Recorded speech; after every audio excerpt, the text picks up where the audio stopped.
guys, my name is Claire and this is Claire Minded, and today I am sharing dehydration treatment in Ayurveda.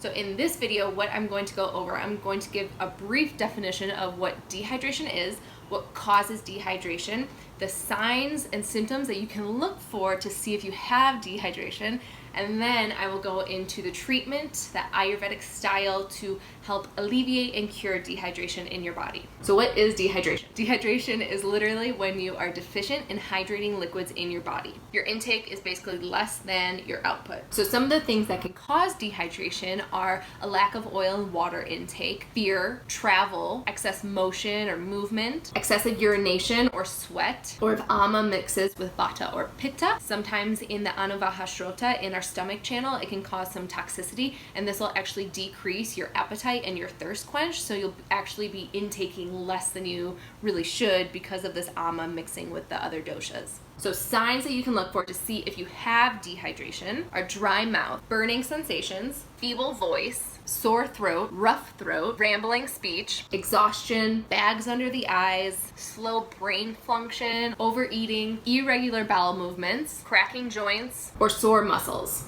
So these were a bunch of signs and symptoms that you can look for to see if you have any symptoms of dehydration within your body, within that rasa dhatu and your whole bodily fluid system. So a couple signs for specifically for your dosha to see if you have dehydration, for example. So vata, if you have some excessive thinness to your frame, or if you're sleepy all the time, these are kind of signs and symptoms that you're a little dehydrated as well.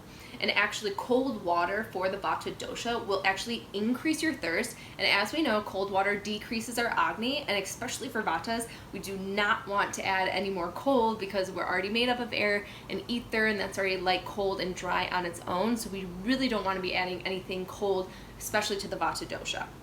So sleeplessness or excessive thinness in your frame, these are also signs specifically for the vata dosha for dehydration. And then signs specifically for pitta dehydration are things like having this bitter taste in your mouth, like when you kind of just taste your own mouth, it's got this sense of a bitter taste.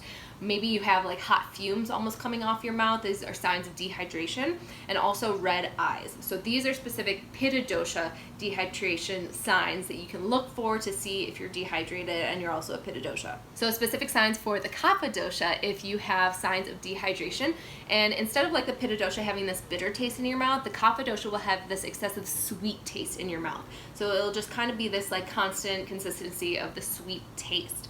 Maybe you have excessive sleep, or you have a thorny throat. These are specific signs for a kapha dehydration. So these were a bunch of signs and symptoms that you can look for, but if you have just one of these signs or symptoms, it does not automatically mean that you are dehydrated.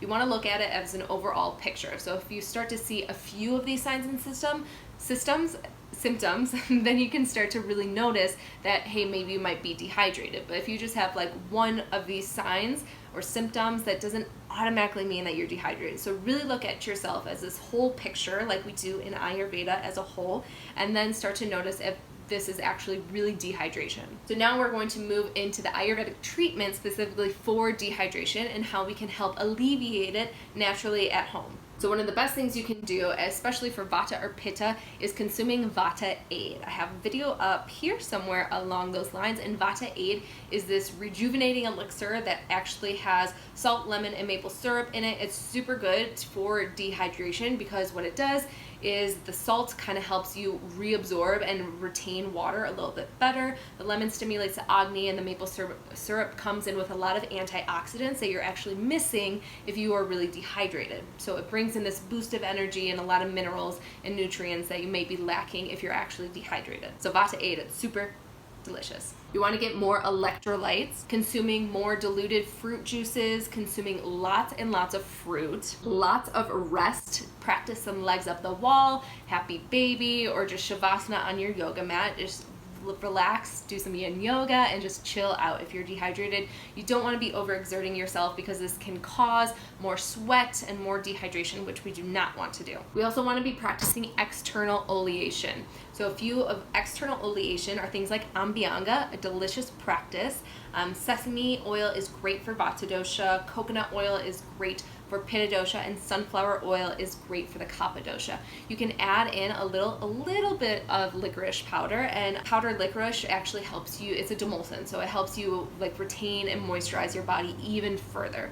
But you don't have to add it if you don't have it all. The oil is plenty. So abhyanga, it's like the self-oil loving massage, super nourishing and rehydrating for the skin and the body. You want to start consuming more beneficial demulcent herbs, so things that are going to aid in bringing more moisture into your body. These are herbs like licorice, marshmallow, cinnamon, slippery elm, shatavari. These are all super powerful demulcents and will help alleviate any dehydration. Start consuming more healthy fats like avocado, sesame seeds, chia seeds, hemp seeds. These are all super good, nourishing, and they're bringing strength back into the body. You also want to be drinking a lot more fluids, but also some broths. So it's super powerful to have either mushroom or vegetable broths, and these will bring in more moisture and hydration back into your body, which is exactly what we want to do. If you're a vata dosha, you want to be drinking warm water pretty much throughout the whole day. You can sprinkle in a little bit cinnamon, and this is going to bring in more moisture and help you absorb it into your body a lot better. If you're a Pitta dosha, you want to be consuming room temperature water with either slippery elm or shatavari. These are both kind of cooling demulcents, so they won't aggravate the Pitta dosha, and room temperature water is perfect because you don't want anything too hot or too cold for the Pitta dosha, so room temperature if you have a Pitta dehydration. So these were tons of treatments that you can start to incorporate at home, super easy, and this will help alleviate any dehydrations. And this is some Ayurvedic treatment to kind of rehydrate you and bring you back to a more balanced state. So as a recap, I defined what dehydration is. I gave you the cause of dehydration. I gave you some signs and symptoms from an Ayurvedic perspective of what to look for if you have dehydration, and then I gave you some Ayurvedic treatments specifically for dehydration. I gave you a couple bonus ones specifically for your dosha if that's curious to you. And if you guys have any more questions, leave them in the comments below. Give me a like and let me know what you